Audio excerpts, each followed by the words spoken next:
This conference will now be recorded. अद्य शनिवासरः अथवा मन्दवासरः पौषशुद्ध दशमी दिनांक 23 जनवरी 2021 माधवनिदान मधुकोष्ठिका कोष्ठ शाखागति शंखं चक्रं जलौकान् ददतमृतघटं चारुदोर्भिश्चतुर्भिः सूक्ष्मस्वच्छातिहृद्यां शुकपरिविलसन् मौलिमम्भोजनेत्रं कालाम्भोदोज्ज्वलाङ्गं कटितटविलसच्चारुपीताम्बराढ्यं वन्दे धन्वन्तरिं तं निखिलगदवनप्रौढदावाग्निलीलं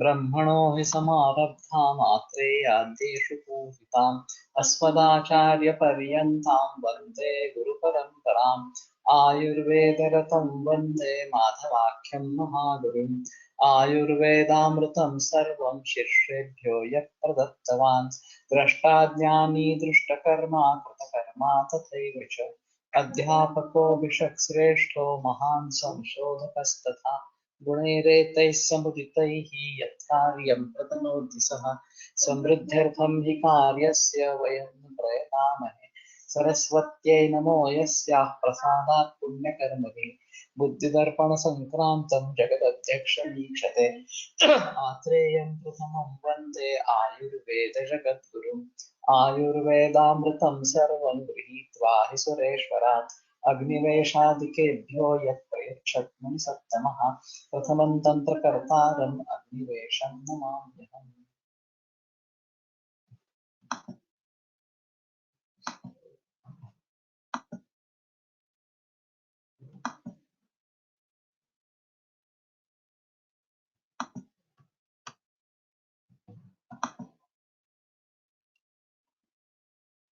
तर्हि त्रिविधा चापरा कोष्ठ शाखा मर्मास्ति सन्धिषु इत्येतस्मिन् विषये फुफ्फुसः अपि कोष्ठम् एवञ्च तस्मात् कोष्ठात् निखिले शरीरे दोषा यान्ति शाखासु यान्ति मर्म अस्थिसन्धिषु यान्ति एवं पुनरपि तत्र आनीयन्ते फुफ्फुसे आनीयन्ते एवञ्च तेषां बहिः निष्कासनं प्रश्वासद्वारा भवति। तर्हि प्राणायामेरेव सर्वे प्रशिष्यन्ति मला इति आचार्याणां तु तेषां अन्यत् कर्म न सम्मतम्। केवलः प्राणायाम एकः एव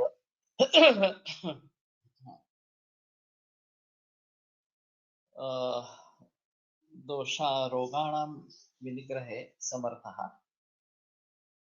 चले वाते चले चलं चित्तं निश्चले निश्चलं भवेत् एताम् उक्तिमनुसृत्य प्रयोगप्रदीपिका इदं वक्तुं सुशकं यत् विशेषतः यत्र मानसिक भावाः वर्तन्ते तत्र प्राणायामः अत्यन्तं महत्वपूर्णः इति।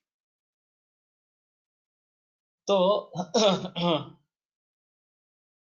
ये जो फुफ्फुस ये है जैसे कि मैंने बताया कि हवा अंदर ली जाती है और अंतःकुंभक में वो पूरे शरीर में फैल जाती है और बहिर्कुंभक में फिर से फुफ्फुस में आ जाती है और बाहर निकाली जाती है। तो इसके जरिए दोष भी इस प्रकार से पूरे शरीर में फैल सकते हैं, वापिस आ सकते हैं और एक केवल प्राणायाम ही काफी है रोगों को निपटाने के लिए, रोगों को दूर करने के लिए।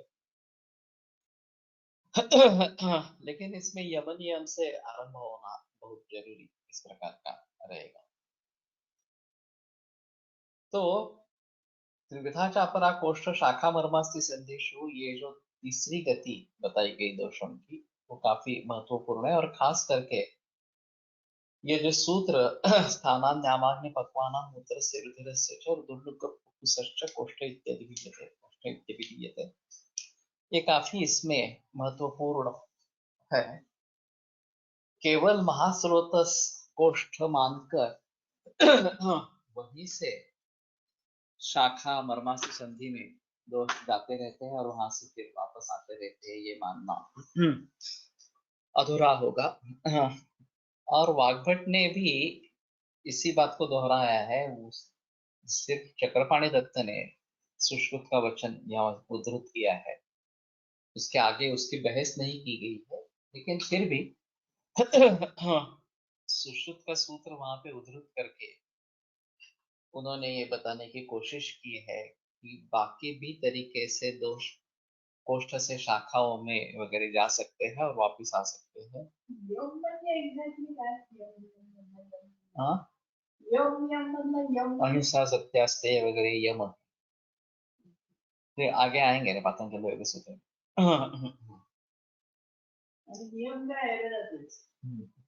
योगा तो पाठ नहीं है, पूर्वी के लिए तो पाठ है। तो कहने का तात्पर्य अर्थ ये है कि ये बहुत अहम इस प्रकार का सूत्र है।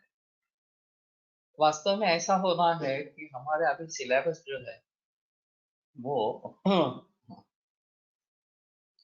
प्रकरणानुरूप इस प्रकार का ये विषयानुरूप सिलेबस है। वहाँ एलोपैथी में शुरू में एनाटॉमी फिजियोलॉजी है, इसलिए हमारे यहाँ शारीरिक रचना शारीरिक क्रिया है वगैरह वगैरह। अब स्थिति ये होती है कि ये सब विषय सिर्फ शारीरिक क्रिया का विषय है नहीं, अप्लाइड फिजियोलॉजी, अप्लाइड पैथोलॉजी इसमें इसका एक अहम महत्व है। और जब तक सिखाने वाली व्यक्ति प्रैक्टिशनर नहीं हो तब तक इसका महत्व लोगों को समझा देना काफी मुश्किल इस प्रकार का।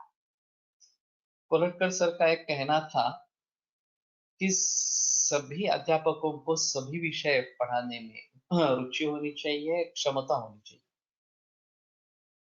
जनरली ऐसा देखा जाता है किसी एक विषय में अगर किसी एक अध्यापक की मास्टरी है तो वो सिर्फ उसी विषय में अपना ध्यान देता रहता है और बाकी विषयों के बारे में कुछ सोचता भी नहीं है, देखता भी नहीं। तो कोलटकर सर ने जब शारीर पढ़ाया ना, अष्टांग आयुर्वेद में, वैसे तो उनका डिपार्टमेंट संहिता सिद्धांत है इस प्रकार का, निदान पढ़ाया, चिकित्सा पढ़ाया वगैरह।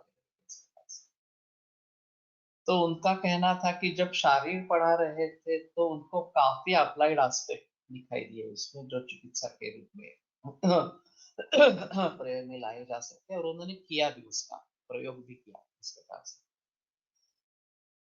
तो एक दृष्टि होती है चिकित्सक की, निदान करने की और चिकित्सा करने की, और उसको सभी तरीके से, चाहे वो शारीर हो, द्रव्य गुण हो, रसशास्त्र हो, अगत तंत्र इस प्रकार का हो, या आप स्त्री रोग, प्रसूति, बाल रोग वगैरह इस प्रकार के रोग हो, उन सभी में इन सभी का जिक्र रहता है। तो बेहतर ऑप्शन ये है कि मूल संहिता ही बार बार पढ़ी जाए। फर्स्ट ईयर में केवल ये जो शारीरिक विषय इश्यूज है, स्रोत संकल्पना क्या है, कोष्ठ शाखा गति क्या है, इसके बारे में थोड़ी जानकारी होगी। सेकंड ईयर में अगर इसके साथ में निदान का भाग आता है तो विविध रोगों में इस प्रकार से दोष कहाँ से कहाँ जाते हैं, कौन सी गतियां होती है, उसका अप्लाइड एस्पेक्ट क्या है, और फिर चिकित्सा के दृष्टि से उनको कैसे कैसे फिर से वापस पोस्ट में लाना है, कैसे निकालना है वगैरह वगैरह। और ये सभी बातें दोहराते रहना कि हमने उस समय में ऐसा ऐसा सीखा था, अभी ये इसका प्रैक्टिकल एप्लीकेशन इस प्रकार का है। इसके जरिए इस प्रकार का निदान होता है। ये दोष अम्ल पित्त शुरू में था, अभी उसको दबाया गया एंटीएसिड ड्रग से, अभी वो शीत पत्ती के रूप में उभर आ रहा है, ये शाखाओं में आश्रय ले लिया है वगैरह। तो कहने का तात्पर्य अर्थ ये है कि हम इसको भली भांति अगर समझने की कोशिश करेंगे और शारीर की दृष्टि से देखना, निदान की दृष्टि से देखना, चिकित्सा की दृष्टि से देखना, ये एक अलग अलग बात होती है। जब तक हम उसको बार बार पढ़ेंगे नहीं, मरीज को सामने रखते हुए पढ़ेंगे नहीं, तब तक ये बातें ध्यान में नहीं आएगी। जब सामने मरीज आ जाता है हाँ, तो शायद इसके बारे में थोड़ी जिक्र हो सकती है कि ये कैसा हुआ, क्या हुआ। कल एक 11 बरस की लड़की आई थी, हाँ, जिसको अल्सरेटिव कोलाइटिस था। ये बहुत आश्चर्य की बात है, इतने कम उम्र में मैंने अल्सरेटिव कोलाइटिस का पेशेंट नहीं देखा है। हाँ, वैसे कारण भी जितनी है, तो जक्षय है इतना ही। वो भी एक एक्सीडेंट का हादसा हुआ था, वो रिक्शा में बैठी थी, उस रिक्शा का एक्सीडेंट हुआ था। हाँ, उसको लेकर प्रोजेक्शन का माहौल चल रहा है इसके बाद। एलोपैथी में तो कुछ मेजोकॉल वाइसोलोन ये सब शुरू कर दिया है। हाँ, अब वो बार बार पूछने के बाद उन्होंने बताया कि घर में सभी को प्रॉब्लम्स है। हाँ, उसकी माँ को, उसके पिता को कुछ ना कुछ होता ही रहता है इस प्रकार से। तो ये शायद ब्लैक मैजिक वगैरह इस प्रकार का कुछ हो सकता है। हाँ, वैसे बाकी हिस्ट्री कुछ नहीं मिल रही है। तो कहने का तात्पर्य अर्थ ये है, या अमावस्या में लक्षण बढ़ गए थे, अभी के अमावस्या में लक्षण बढ़ गए थे इस प्रकार से। तो ये कुछ कुछ क्लूज इस प्रकार से मिलते हैं। जब तक हम उसका रेफरेंस ग्रंथों में कहाँ ढूंढेंगे और ग्रंथों के आधार पर किस प्रकार से विचार करेंगे, ये सोचेंगे नहीं, तब तक हम और ग्रंथ इनमें अंतर ही रहेगा। तो बेहतर ऑप्शन है, एक तो इस तरीके से पढ़ते रहना, बातें समझने की कोशिश करना, ये कोष्ठ शाखा गति किस प्रकार की है वगैरह वगैरह, मरीजों में वो देखने की कोशिश करना। ये एक अहम इस प्रकार का मुद्दा रहेगा। और जैसा कि सर कह रहे थे कि हाँ, सभी विषय को पढ़ाना है। अब जब मूल संहिता ही पढ़ाते हैं तो सभी विषयों को पढ़ाते ही है। हाँ, हमारे गुरुकुल में काफी बार ऐसा होता रहता है कि कोई अध्यापक कोई विशिष्ट विषय को लेकर हर बरस पढ़ाता है। विशिष्ट विषयांश को लेकर पढ़ाता है। तो जब सिलेबस आ जाता है, टाइम टेबल आ जाता है, तो वो देख लेता है कि वो पोर्शन कब है। तो वो डिसाइड कर लेता है कि ठीक है, उस दिन मैं जाऊंगा और पढ़ाऊंगा। ज्यादा तैयारी करने की जरूरत नहीं है, वो 3-4 वर्ष से वही सिखाता आ रहा हूँ तो वही सिखाऊंगा। मेरी स्थिति अलग है। मेरे लिए कौन से दिन सुटेबल है, मेरी प्रैक्टिस को देखते हुए, ज्यादा से ज्यादा एक रविवार उसमें आ जाए तो एक दिन तो प्रैक्टिस का बच जाता है। और फिर 2 दिन है, 3 दिन है, इसके हिसाब से अगल बगल कहाँ कब जाना है, ये सोचकर मैं दिन सिलेक्ट करता हूँ। फिर जिस दिन में जो सिलेबस होगा वो पढ़ाना है। वो चाहे उत्तर तंत्र भी हो सकता है, चाहे और भी कुछ हो सकता है, शारीर हो सकता है, या रिष्ट रक्षण का अध्याय भी हो सकता है, कुछ भी हो सकता है, लेकिन जो है उसको पढ़ाना है। हाँ, ये मेरा निश्चय है इस प्रकार का। वैसे मैं बार बार संहिताएं पढ़ता रहता हूँ, तो कुछ ना कुछ विचार विमर्श उसके बारे में होता ही रहता है, प्रैक्टिकल अनुभव रहता है। हाँ, तो मुझे नौबत नहीं आती कि आज ये विषय पढ़ाना है और मुझे तैयारी करके जाना है इस प्रकार से। एक स्टेम्पर बोलता हूँ, जो उस समय में ध्यान में आएगा वो बता देता हूँ। हाँ, ज्यादा से ज्यादा कहीं अर्थ लगाना मुश्किल है तो टीका की सहायता लेना, इतना थोड़ा करना पड़ता है। लेकिन इससे एक फायदा जरूर होता है कि नए नए विषयांश सामने आते रहते हैं। और जब पढ़ाने की बात होती है तो हम खुद अच्छा समझ लेते हैं। अभी शुरू में तो ऐसा होता था कि गुरुकुल के शुरुआत में जाना या अंत में जाना, इसी प्रकार से करते थे। तो शुरुआत में जाते तो वाग्भट का पहला अध्याय, चरक का पहला अध्याय ऐसा ही पढ़ा।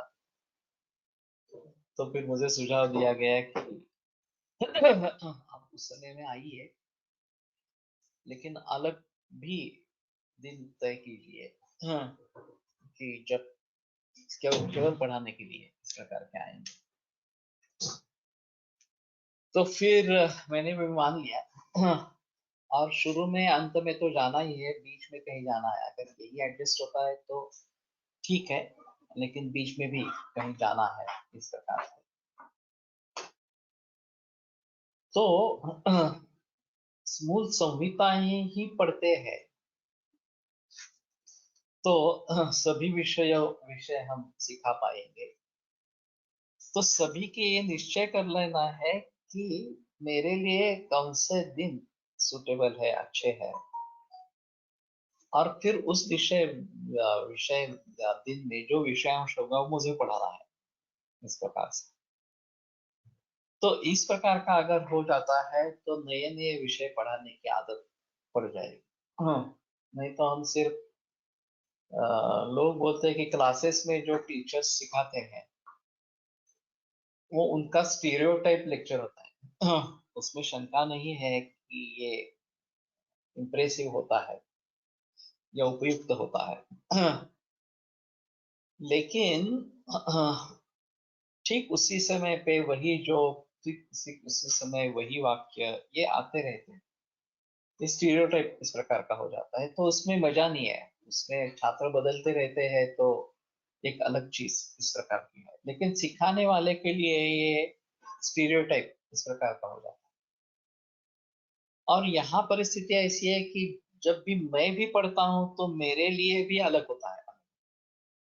चाहे वही सूत्र मैंने 3-4 बरस 10 बरस पहले पढ़ा हो, अब फिर से पढ़ रहा हूँ, तो मेरे लिए भी एक अलग अनुभव इस प्रकार का हो जाता है, क्योंकि मैं वही बातें नहीं दोहराता।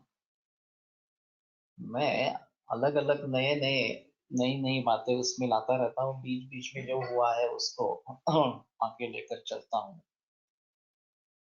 तो यही अच्छा तरीका इस प्रकार का है। तो हम सदैव सतर्क इस प्रकार से रहेंगे, और पढ़ाना ये भी बहुत आवश्यक है। सिर्फ पढ़ना ये अलग चीज हुई, लेकिन पढ़ाना ये भी बहुत आवश्यक है, क्योंकि अध्ययनम अध्यापनम तद्विद्य संभाषाच इति अध्ययन विधि, ये अध्ययन विधि है, तो पढ़ाना ये भी अध्ययन विधि है, हमारे अध्ययन के लिए अच्छा इस प्रकार का है। आप में से कितने लोग कॉलेज से जुड़े हुए हैं मुझे पता नहीं है, लेकिन अगर यूपीजी कर रहे हैं तो जूनियर्स को लेके इस तरीके से पढ़ाना ये एक अहम चीज इस प्रकार की है। अगर कॉलेज में अध्यापक है तो इस तरीके से लोगों को पढ़ाते रहना अलग रूप से ये भी एक आवश्यक इस प्रकार की स्थिति होगी। और जब तक पढ़ाएंगे नहीं तब तक हमें खुद विषय ध्यान में नहीं आएगा, हम नहीं खुद समझ पाएंगे, और जब खुद समझ पाएंगे तो भली भांति दूसरों को समझा पाएंगे। हम खुद नहीं अगर समझ पाएंगे तो दूसरों को नहीं समझा सकते। तो कहने का मतलब ये है कि हमारे ग्रुप से हर व्यक्ति इसके बारे में सोचे, इसके बारे में प्रयास करे, मैं कैसे सिखाऊं, मुझे कुछ आता नहीं है, मेरा एक्सपीरियंस नहीं है, वगैरह वगैरह इस प्रकार की बातें नहीं करनी। मेरे पास जो भी है, जो भी मैंने समझा है, वो लोगों को मैं समझाता रहूंगा। इस प्रकार अगर निश्चय कर लेते हैं तो तुम्हारा भी उसमें फायदा होगा, और लोगों का भी फायदा होगा, छात्रों का भी फायदा होगा। अभी छात्रों को प्रोत्साहित करते रहना ये बहुत आवश्यक बात है।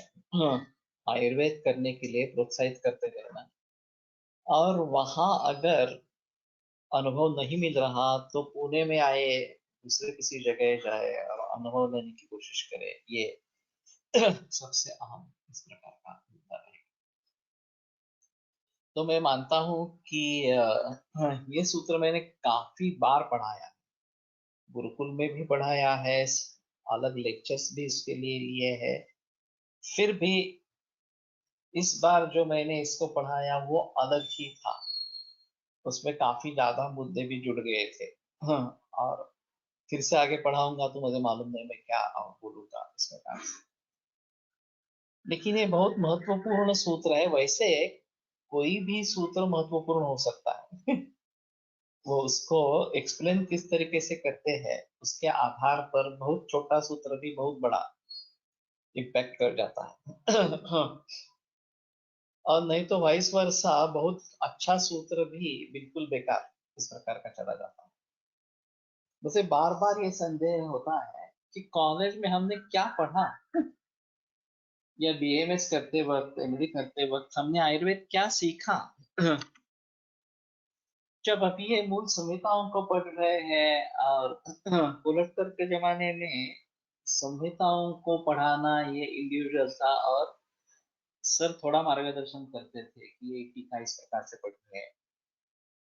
लेक्चर्स होते तो विषयानुरूप लेक्चर्स होते, वेदांत का लेक्चर है, चिकित्सा का लेक्चर है। तो उनसे सभी संहिताओं को संहिताओं का पढ़ने का मौका नहीं मिला था। अगर वो मिल जाता तो एक अलग चीज होती। लेकिन वहां छात्रों को आकर्षित करना आयुर्वेद के लिए ये सबसे बड़ी चुनौती थी। जबकि सभी परिस्थिति बिल्कुल प्रतिकूल थी, इस प्रतिकूल अवस्था में भी छात्रों को आयुर्वेद की तरफ आकृष्ट करना और उनको आयुर्वेद के लिए प्रोत्साहित करना, ये बड़ी मुश्किल बात इस प्रकार। तो उस समय में ये नहीं हो पाया। अभी गुरुकुल के जरिए चल रहा है, लेकिन जैसे मैंने कहा कि गुरुकुल में ज्यादातर अध्यापक इसी प्रकार से निपटा लेते हैं, वो भी सही नहीं है। तो नए नए विषय सामने आने पर भी हमें उनको पढ़ाना है, ये एक अहम चीज इसमें रहेगी।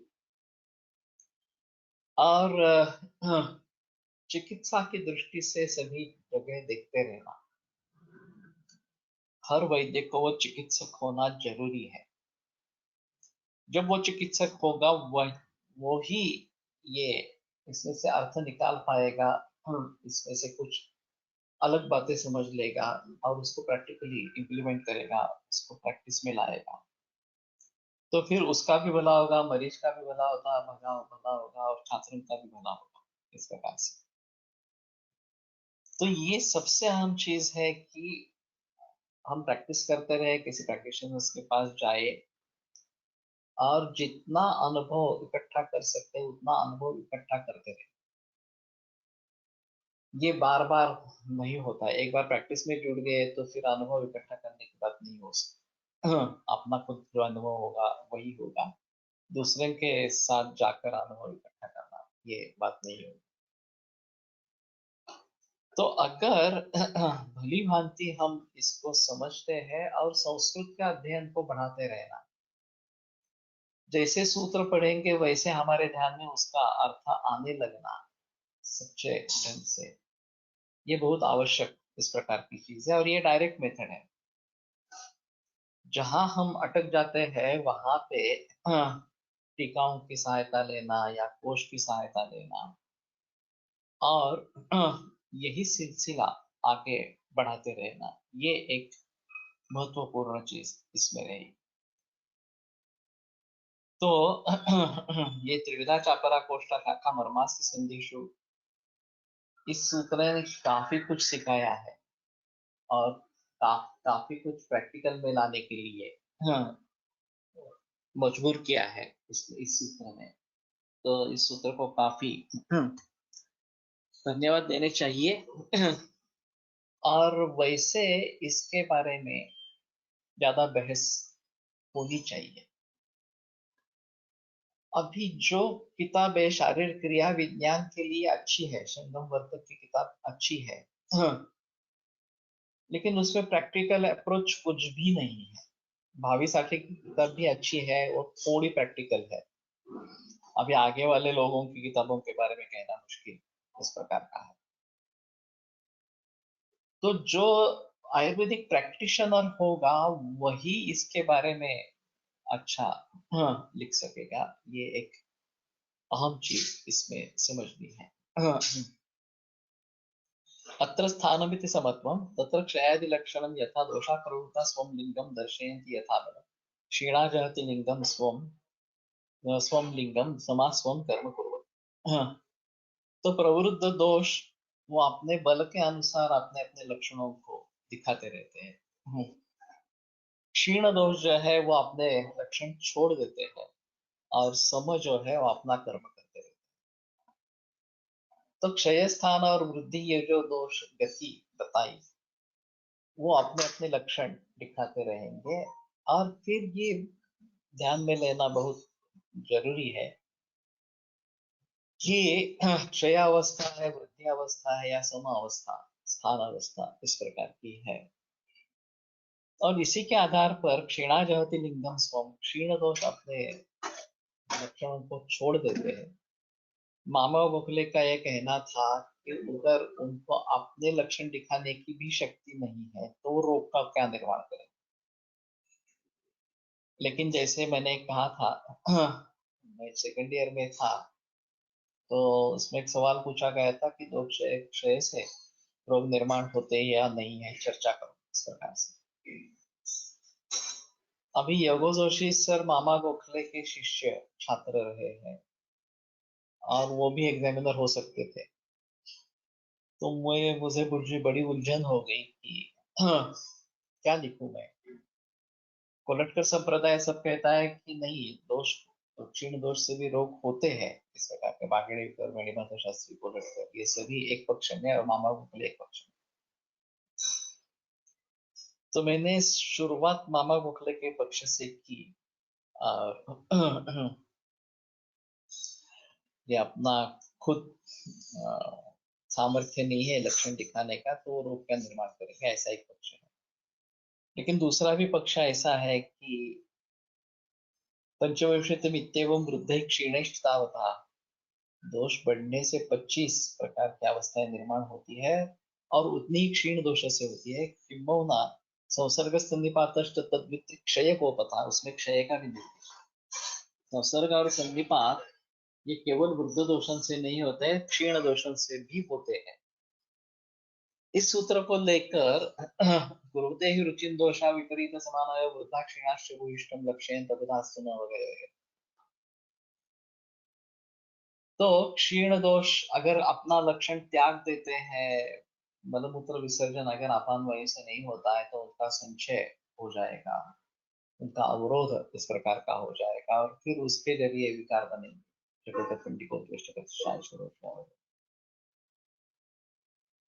तो इन सभी सूत्रों को लिखा और अंत में मुझे एक स्मरण आया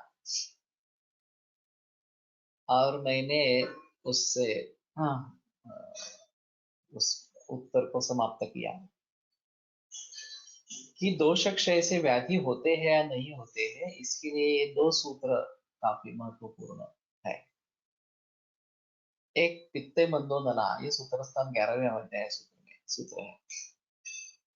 और रोगा सर्वे पे बंदेगनो सुतराम उदराणी, तो मंदे रोगा सर्वे पे बंदेगनो उदर में आया सूत्र है। हाँ, तो पित्त अगर क्षीण हो जाता है तो अग्नि मंद हो जाता है और मंदाग्नि से सभी रोग निर्माण हो सकते हैं। तो क्षीण दोषों से सभी रोग निर्माण हो सकते हैं, ये कहकर मैंने छोड़ दिया। और फिर मैं बाहर निकल आया परीक्षा हॉल से। फिर मुझे लगने लगा कि मैंने शायद भूल की है और अगर योगो जोशी सर परीक्षक होंगे तो उसको काट ही देंगे पूरा इस प्रकार से। लेकिन हुआ नहीं कुछ, मैं पास हो गया। और मालूम नहीं परीक्षक कौन थे, तो उन्होंने पढ़ा नहीं पढ़ा, कितना पढ़ा कुछ मालूम नहीं। लेकिन मेरा उत्तर विचार प्रवर्तक था, उसमें कोई संदेह नहीं है। जैसे मैं एक्सटेम्पर की बात अभी कर रहा था उसी प्रकार एक्सटेम्पर उत्तर था जो मेरे ध्यान में आया। यानी काफी महत्वपूर्ण उत्तर है कि अगर पित्त क्षीण हो जाता है तो अग्निमंद होता है, और अग्निमंद से सभी रोग निर्माण होते हैं, इसको कोई संदेह ही नहीं। तो इस तरीके से अगर हम समझने की कोशिश करेंगे तो आ, बात बहुत आगे इस प्रकार के बढ़ सकती है। स्वम लिंगमति कुपितस्य वायोः रौक्षादयो धर्माः कर्माणि ते स्नुषशीलाः। तो अपने लक्षण यानी कि क्या, जो कुपित वायु है उसके रौक्ष आदि धर्म है, वो गुण है। और स्रव से शूल एटसेट्रा कर्म है। यद आह चरक पाठ संवाद सुदांत सेना, चरक पाठ का संवाद करने वाला सुदांत से इस प्रकार का है। अभी मैंने एक बीच में सुना था कि अग्निवेश संहिता अवेलेबल है कहीं पे, तो ये ऐतिहासिक दृष्टि से उसको देखना उचित होगा। क्योंकि मूल अग्निवेश ने जो संहिता लिखी है वो कम है। अस्मिन् सप्तदशाध्यायः वगैरह वगैरह, ये जो प्रख्यात सूत्र आता है तो उसको बढ़ाया गया है, प्रति संस्करण उसका हुआ।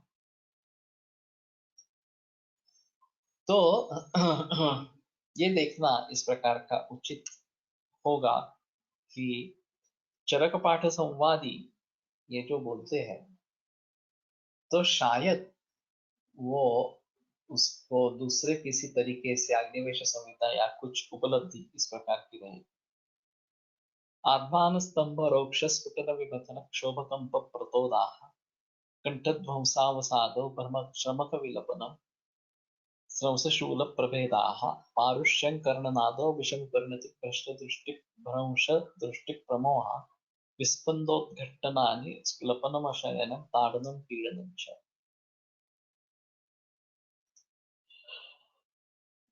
तो आगे भी है, आत्मान पेट फूल जाना इस प्रकार से, स्तंभ जकड़ जाना इस प्रकार से, रौक्ष रुक्षता दिखाई देना, रुक्ष भाव निर्माण होना। हम्म, भारत में ही ऐसा मैंने सुना था, लेकिन पक्का तो मुझे भी मालूम नहीं है। और ये ऐसा ऊपर ऊपर इस प्रकार से कुछ संदर्भ मिला था, लेकिन देखना चाहिए। अभी हमारे ग्रुप में काफी जैन है, मैंने कल्याण सुंदर अवेलेबल है, तो मैंने काफी अनुरोध किया था कि कल्याण सुंदर आप पढ़ना शुरू करो और उसकी कंपैरिजन चरक सुश्रुत वाक्पट से करो। तो विशेषता जो है, अलगता जो है वो देखनी चाहिए, नहीं तो हम ही एक बार। लेकिन कल्याण सुंदर नेट में अवेलेबल है, मुझे मालूम नहीं है। तो अगर पीडीएफ वगैरह किसी फॉर्म में अवेलेबल है तो मैं भी देख लूंगा। वैसे मेरे पास प्रिंटेड वर्जन थी, अभी तो दिख नहीं रही है, वो शायद पुराने घर में ही बात हो गई, इस प्रकार का होगा। लेकिन जो उपलब्ध साहित्य है वो देखना बहुत जरूरी इस प्रकार का है, और उसके आधार पर हम कुछ आगे बढ़ सकते हैं। तो आत्मान स्तंभ रौक्ष्य स्फुटन विभक्तिकरण इस प्रकार का, ये जैसे हम क्रैक्स वगैरह बोलते हैं उस प्रकार का विमथन, ये मंथन जैसी क्रिया शरीर में हो रही है। खास करके हृदरोग में ये लक्षण बताया गया है कि जैसे कोई मंथन कर रहा है हृदय में इस प्रकार से अनुभूति उस प्रकार की होती है, क्षोभ निर्माण होता रहता है। एक शुद्धता, जैसे हम सागर को देखते हैं, एक शुद्ध सागर को देखते हैं, उसी प्रकार शरीर में कुछ हो रहा है। कंप प्रतोदाह, हाँ, कंप और तोद, ये तुदती, ये जो क्रियापद है कि प्रतुद,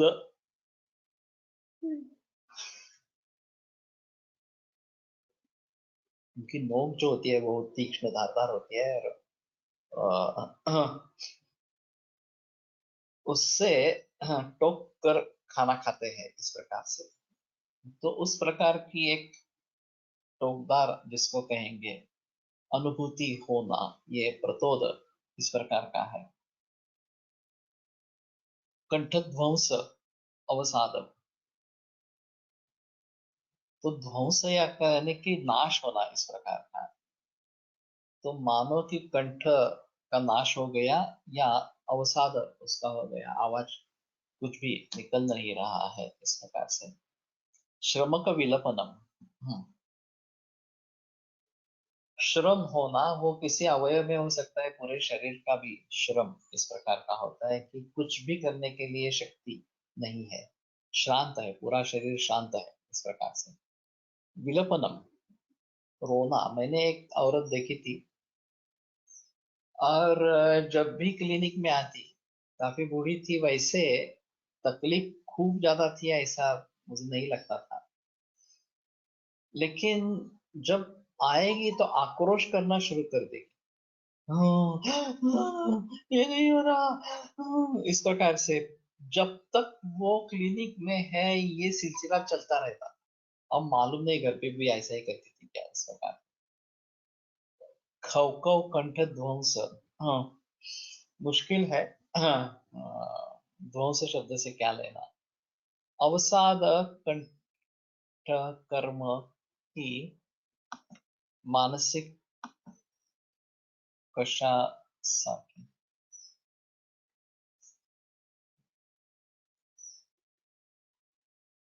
ये कंठ के बारे में ये होगा क्योंकि कंठ ध्वंसावसाद, कंठ ध्वंसा और अवसाद ये द्विवचन किया गया है।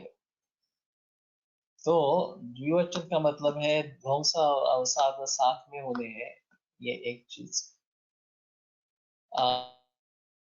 और कंठ से ही संबद्ध इस प्रकार का है। तक विलपनम अलग ही है। कंठ ध्वंसावसाद 34 नंबर था वहां पे, तो मैंने सोचा कि कुछ अलग पाठ होगा।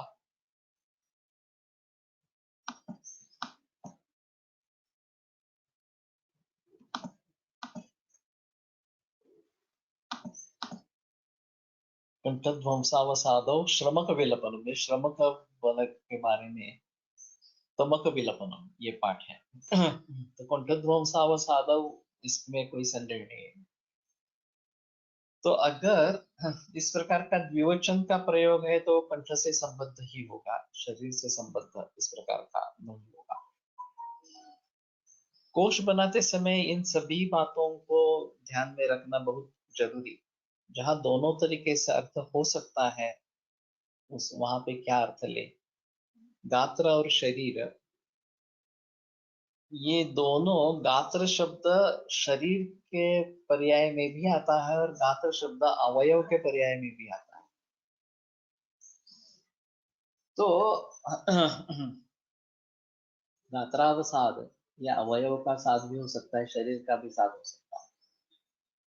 तो संदर्भ देखकर अर्थ लगाना। गात्र देश बहुत त्यस्य, ये जो श्रमो दौर्बल्यम एवच, तो गात्र देश कहते हैं तो ये अवयव, जिस गात्र में ये वायु और पित्त जाएंगे वहां श्रम और दौर्बल्य इस प्रकार की अनुभूति होगी। तो ये काफी मुश्किल होता है। और जब दोनों अर्थ हो सकते हैं, दोनों भी योग्य है, तो क्या करें। तो हमने इसमें ऐसा निकाला था कि गात्रम द्रष्टव्यम शरीरम अपि, शरीरम द्रष्टव्यम गात्रम अपि। गात्र ढूंढ रहे हैं तो शरीर भी ढूंढो, और शरीर ढूंढ रहे हैं तो गात्र भी ढूंढो। गात्र ढूंढ रहे हैं तो अवयव भी ढूंढो, क्योंकि अवयव के रूप में भी गात्र आता है, अवयव ढूंढते समय गात्र भी ढूंढो। लेकिन उस सूत्र में जाकर देखना पड़ेगा कि यहाँ गात्र का मतलब शरीर है, अवयव है, क्या है इस प्रकार से। और फिर उसके आधार पर हाँ, कोश में एंट्री बनानी है। तो ये काफी अहम मुद्दा है। और जब ये कोश कार्य इस प्रकार से करते हैं, तो इन बातों पर ध्यान देना बहुत जरूरी है।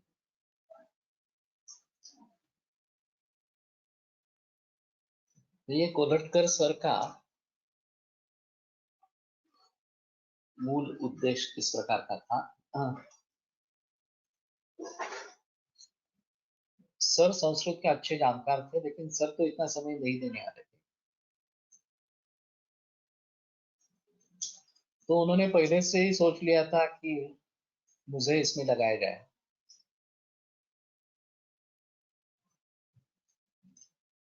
और जब उनको अवसर प्राप्त हुआ तो स्कंद कोश का कार्य आरंभ होने वाला था, तो मुझे उन्होंने बताया कि तुम्हें कॉलेज छोड़कर वहां जाना है और कोश में काम करना है। मैंने कहा ठीक है। तो बोले देखो, एक परमानेंट जॉब को छोड़कर तुम टेम्पररी जॉब पर जा रहे हो। मैंने कहा ठीक है, आपने कहा है तो जाऊंगा, मुझे कोई संदेह नहीं है। जब आपसे सुझाव आया है तो ये मेरा सौभाग्य है कि आपने इस कार्य के लिए मुझे योग्य इस प्रकार से समझा। और वास्तव में हुआ ऐसे, जब मैं ज्वाइन हुआ हम दोनों एडमिनिस्ट्रेशन में लग गए और कोष कार्य कुछ हुआ ही नहीं। और अचानक उनकी मृत्यु हो गई। हाँ, और मुझ पर ये जिम्मेदारी आ गई कोष की। ठीक है, मैंने भली भांति वो जिम्मेदारी निभाई। और त्रिस्कंद कोश साकार हुआ और अभी पार्थिपतिक कोश भी साकार होता।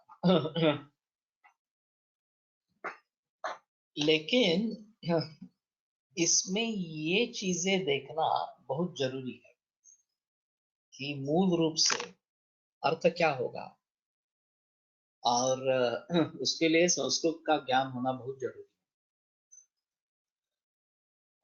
संयोग से मेरा पोस्ट ग्रेजुएशन संस्कृत में व्याकरण में है, और मैंने उसके लिए काफी प्रयास व्याकरण सीखने के लिए किए हैं। पाणिनियन ग्रामर अद्भुत चीज है, उसमें कोई संदेह नहीं है, और उसकी बुद्धिमत्ता पाणिनि की अद्भुत इस प्रकार की है। तो मेरे लिए भी एक आनंद का माहौल था व्याकरण सीखना इस प्रकार से, और प्रैक्टिकली उसको इम्प्लीमेंट करना ये और भी डिफिकल्ट, मुश्किल इस प्रकार का काम।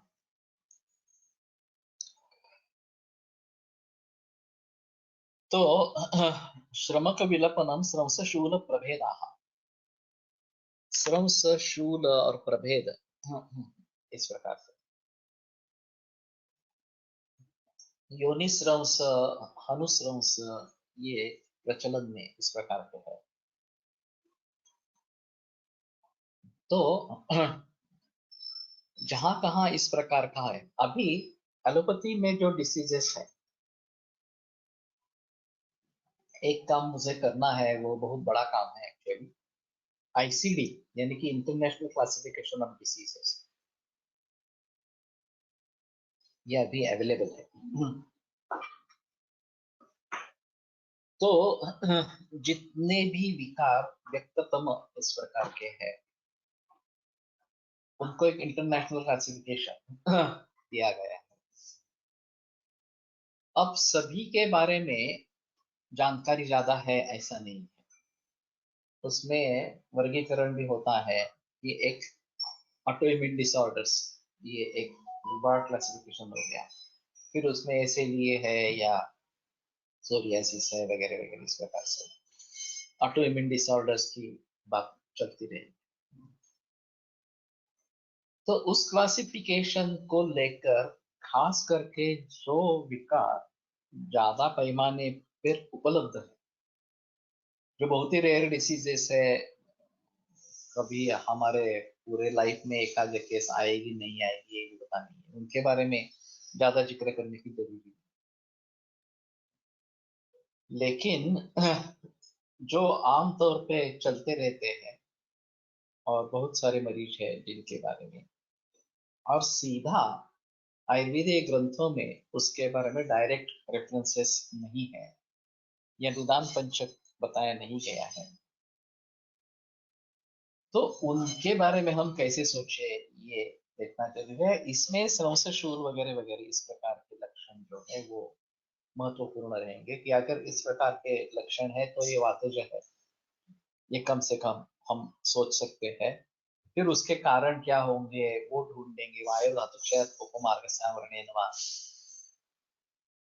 और फिर जीवन शैली से रिलेटेड सभी चीजें हैं, तो जीवन शैली में इसके कारण कैसे ढूंढने हैं वगैरह। स्रवस और भ्रंश में बेसिक अब क्या है, गुद भ्रंश बोलते और योनि स्रवस बोलते। ये थोड़ा डिग्री में उसके फर्क होता है, ऐसा मानते हैं जो भी मैंने सुना है वो, कि स्रवस ये हाँ, अगर शुरुआत है और थोड़ा ही हो रहा है, अपने आप वापस चला जा रहा है, तो स्रवस बोलेंगे। और भ्रंश जो है वो एक बार निकल आया नीचे, तो आगे फिर से वापस नहीं जा रहा है, तो भ्रंश इस प्रकार से बोलेंगे। वैसे भी 2 महीने तक गर्भस्राव, 2 या 3 महीने तक, मुझे पक्का याद नहीं है, और उसके बाद में गर्भपात या भ्रंश इस प्रकार से, गर्भस्राव और गर्भपात, वहां स्राव शब्द पकड़ो, तो गर्भस्राव और आगे गर्भ का पात इस प्रकार से बताते हैं। तो थोड़ा सा इसमें देखना पड़ेगा। और संधि च्युति ये भी एक बताते हैं, संधि भग्न ये भी एक बताते हैं, खास करके ह्यूमेरस जो है वो निकल जाता है, हाँ, और उसको फिर से बिठाना पड़ता है। तो अंश संधि में ये स्रंस भ्रंश इस प्रकार के लक्षण दिखाई देते हैं, अनुस्रंस दिखाई देता है। तो ये बेसिकली हमारे यहाँ इसमें तो बात का है displacement and prolapse, is it? हाँ हाँ। अभी बात चल रही है ज्यादा, जो सॉफ्ट ऑर्गन्स है वो प्रोलैप्स के बारे में सोचेंगे, और जो ह्यूमरस जैसा हार्ड स्ट्रक्चर है उसको डिस्प्लेसमेंट कहेंगे। फ्रैक्चर भी जब होता है तो उसमें डिस्प्लेसमेंट है या नहीं है ये देखना बहुत जरूरी है। अगर डिस्प्लेसमेंट है तो वो फिर से स्थान पे लाना, ये अहम चीज इस प्रकार। डिस्प्लेसमेंट नहीं है तो आसान होता है थोड़ा सा, सिर्फ तेल धारा करके पट्टबंध लगा दे इस प्रकार। लेकिन डिस्प्लेसमेंट है तो खींच कर उसको सही ठिकाने पर लगाना बहुत जरूरी इस प्रकार का होता है। त्रिलोक के पास एक केस थी, आयुर्वेद छात्र थी, और जानू संधि में एक्सीडेंट हुआ था, और एक बोन का टुकड़ा, हड्डी का टुकड़ा निकल कर संधि में घुस गया। एक्सरे में तो दिख रहा था ये सब। तो ऑर्थोपेडिक में बताया गया कि इसको ओपन सर्जरी करनी पड़ेगी, और अधूरापन रहेगा इसमें, पूरी तरीके से ठीक नहीं हो पाएगा। तो जिस उसने जहाँ पे सीखा था, त्रिवेणी नर्सिंग होम त्रिवेंद्रम में, वहां पे उसने संपर्क किया, एक्सरे भिजवाए गए, तो उन्होंने कह दिया कि नहीं हम कर सकते हैं, मैनिपुलेट कर सकते हैं। तो उसको विमान का फेयर देके पुणे में बुलाया गया, और वो 5-10 सेकंड का काम था। लेकिन एक्सपर्टाइज क्या होता है, ये सुरेश कुमार देखने की चीज है। उसने वो खींचा और रख दिया, वो जो हड्डी का टुकड़ा वो भी अपने स्थान पे आ गया, और बोन सेट हो गई, संधि सेट हो गया, और फिर आगे करने की जरूरत नहीं पड़ी, वो लेप और तेल धारा वगैरह सभी से वो ठीक होगी पूरी तरीके से। तो हमारे लिए भी ये बहुत अहम चीज है कि इस प्रकार के फ्रैक्चर के कॉम्प्लिकेटेड फ्रैक्चर के केसेस भी ट्रीट हो सकते हैं। तो डिस्प्लेसमेंट ये थोड़ी सी अलग रहेगी। और यहाँ बता रहे हैं वो वायु के कारण ये सब हो रहा है, इस प्रकार के बता रहे हैं। स्रंस, शूल और प्रभेद। तभी शूल, वेदना, पीड़ा वगैरह वगैरह ऐसे बहुत सारे शब्दों का प्रयोग होता रहता है। और उसका अर्थ क्या होगा उस कॉन्टेक्स्ट में, ये देखना बहुत जरूरी है। अभी लक्षण कोश के जरिए शूल के लिए 10 पन्ने उपलब्ध है, वेदना के लिए 10 पन्ने उपलब्ध है, ग्रह के लिए इसी प्रकार से। और फिर वो किन अवयवों से संबद्ध है, किन दोषों से संबद्ध है, या किस धातु से संबद्ध है, वगैरह वगैरह सभी बारे में जानकारी उसमें थी, और किस रोग में है, इस प्रकार से। तो स्ट्रांस, सुटने, सटकणे, बंध ढिले होणे, भ्रंश, बंध अधिक ढिले झाल्याने, अधिक खाली सरकणे। सही है। उसको जो लिगामेंट्स जैसे है वो अगर टूट जाते हैं, उनको अगर कुछ हो जाता है तो सहसा मुझे शैथिल्य असं पण अर्थ आहे। लेकिन सिर्फ शैथिल्य नहीं, श्रंस शैथिल्य के जरिए श्रंस हो सकता है, इसमें कोई संदेह नहीं है, लेकिन श्रंस बाकी चीजों से भी हो सकेगा, ऐसा थोड़ा सा देखना चाहिए। तो कहने का तात्पर्य अर्थ ये है कि इन सभी लक्षणों के बारे में हमें थोड़ा अच्छे तरीके से सोचना है, उनके उदाहरण देखने चाहिए और उनकी संप्राप्ति को समझने की कोशिश करनी चाहिए, ये किस प्रकार से निर्माण हो रहा है। तो भली भांति अगर उसको हम समझेंगे, हाँ, तो उसको रिवर्ट कैसे करेंगे उसके बारे में सोच सकते हैं। ज्ञानार्थं यानि चोक्तानि बाल्यलिंगानि संग्रहे व्याधेस्ते तदात्वेतु लिंगानि इष्टानि नामया, एक भी बहुत महत्वपूर्ण सूत्र है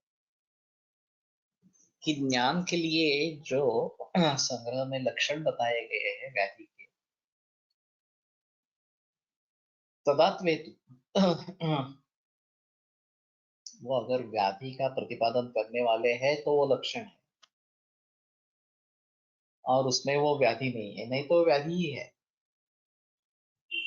और हर लक्षण की अलग अलग संप्राप्ति होती है, वो लक्षण किस तरीके से निर्माण हुआ है ये अगर हम समझेंगे तो उसको ट्रीट कैसे करेंगे ये बात ध्यान में आए। सिम्टोमेटिक रिलीफ हमें करवाना ही है, देना ही है। अभी एलोपैथी क्यों राज कर रही है पूरे विश्व पर, वो केवल सिम्टोमेटिक रिलीफ के जरिए राज कर रही है।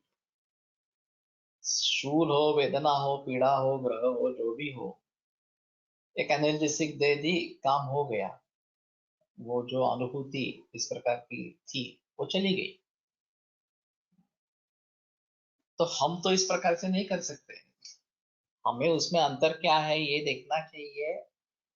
हर एक की संपत्ति समझकर उसको कैसे ट्रीट करना है उसके बारे में सोचना चाहिए। तो ये भली भांति होता है तभी हाँ हम रिजल्ट दे पाए। और रोगी जो हमारे पास आता है वो लक्षणों के लिए आता है, वो रोग के लिए आता है, ऐसी चीज नहीं है। हाँ मुझे डायबिटीज है, शुगर ज्यादा है, लेकिन मुझे ये तकलीफ हो रही है इस प्रकार से। अभी शुगर ज्यादा है ये भी एक उसका लक्षण उसने बता दिया, लक्षण ही है, उसके हिसाब से ही लक्षण ही है। लेकिन मेरा सर दर्द हो रहा है, वो कैसे कम हो जाए, चाहे आपका निदान कोई भी हो, मेनिंजाइटिस हो या मेनिंजियोमा हो या प्रतिशय हो, अम्लपित्त हो, जो भी हो। अभी मुझे तकलीफ सर दर्द की है, वो सर दर्द कैसे मिटे इसके बारे में आप दवाई दे दो। तो अम्लपित्त भी है तो भी हम ऐसा सोचेंगे कि अम्लपित्त में सर दर्द कम करने के लिए क्या करना, हमारा निदान हो गया चाहे क्या अम्लपित्त है। तो ठीक है, अगर उल्टी हो जाती है, उल्लास है उसके साथ में और उल्टी हो जाती है तो भी सर दर्द कम हो जाएगा। सूचशेखर का प्रयोग कब करना है, गोदंती का प्रयोग कब करना है, भूनिंबादी का प्रयोग कब करना है, या फिर पथ्यादि का प्रयोग कब करना है, वगैरह वगैरह. हर्निएशनला श्रंस किंवा भ्रंश म्हणता येईल का? कह सकते हैं, लेकिन जब श्रंस या भ्रंश की बात करते हैं तो जिस अवयव का श्रंस भ्रंश हो रहा है उसके बारे में सोचा जाता है. हर्निया में मसल्स वीक हो गए हैं, आंतों का कुछ दोष नहीं है, केवल मसल वीक हो गए हैं और उसमें नेचुरल गैप तैयार हो गई है तो नीचे आ जाते हैं. तो इनको इनमें मूल कारण मसल स्ट्रेंथ कम है ये है, और उसके बारे में कुछ सोच करके उसके बारे में चिकित्सा करनी. और फिर वायु का अगर जोर मिल रहा है, मलाउष्ण में है, तो फिर उसके बारे में सोचना है, वगैरह वगैरह. इस प्रकार का ज्वर लक्षण आणि ज्वर व्याधी कसे विवेचित करावे. वो तदात्वेतु लिंगानी इष्टानी नामया. वो अगर दूसरे किसी का बोध कर रहा है ये ज्वर, तो ये लक्षण हो जाएगा. प्रतिष्ठाय बीमारी है और ज्वर लक्षण है इसमें. तो प्रतिष्ठाय को ट्रीट करने से ज्वर निकल जाएगा. भूनिंबादी अग्निमांद्य जन्य अम्ल पित्तात वापरावे का? जरूर इस्तेमाल कर सकते हैं.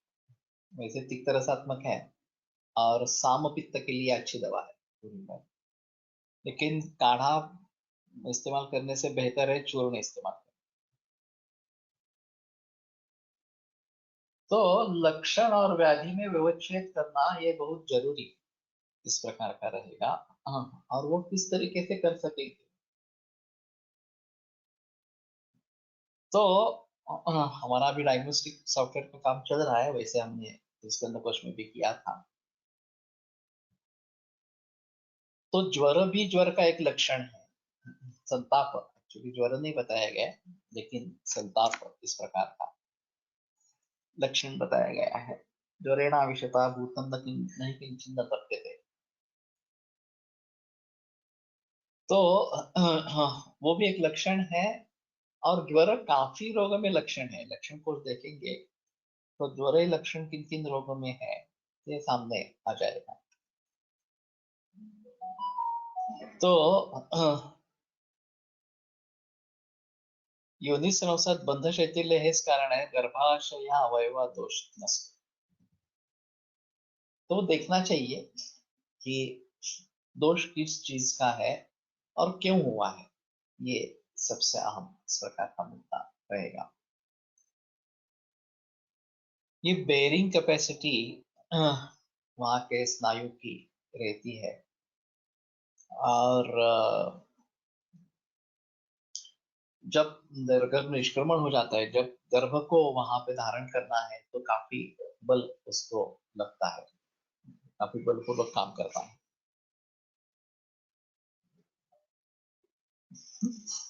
ऋषभक अष्टवर्ग में से है. तुम्हें किस लिए चाहिए? धीरा उसका पर्याय है, इसमें संदेह नहीं है, जीव का और ऋषभक का. और धीरा नाम से मैं विदारी का प्रयोग करता हूँ, गुरुज का प्रयोग करते हैं, ऋषभ मिलता नहीं है, लेकिन उसका पर्याय विदारी है. तो वृष्य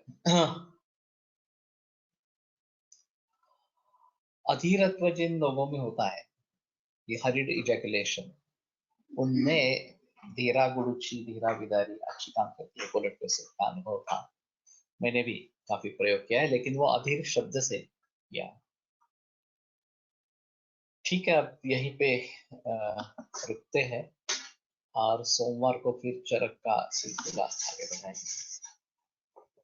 आयुर्वेद प्रकांडो निगदित इह हि शल्यतंत्र प्रधानः शिष्येभ्यः शाश्वतोऽयं निखिलजनकृपा व्याप्तचित्तेन येन आयुर्वेदस्य वाञ्छन् पुनरपि भुवने तां च सुष्ठु प्रतिष्ठान् श्रेष्ठं धन्वन्तरिं तं प्रणमति च सदा वैद्यवर्गो हि नूनं वैद्यवर्गो हि नूनं विरम्यते व्याख्यानव्यापारः सोमवासरे पुनरपि विदुषामः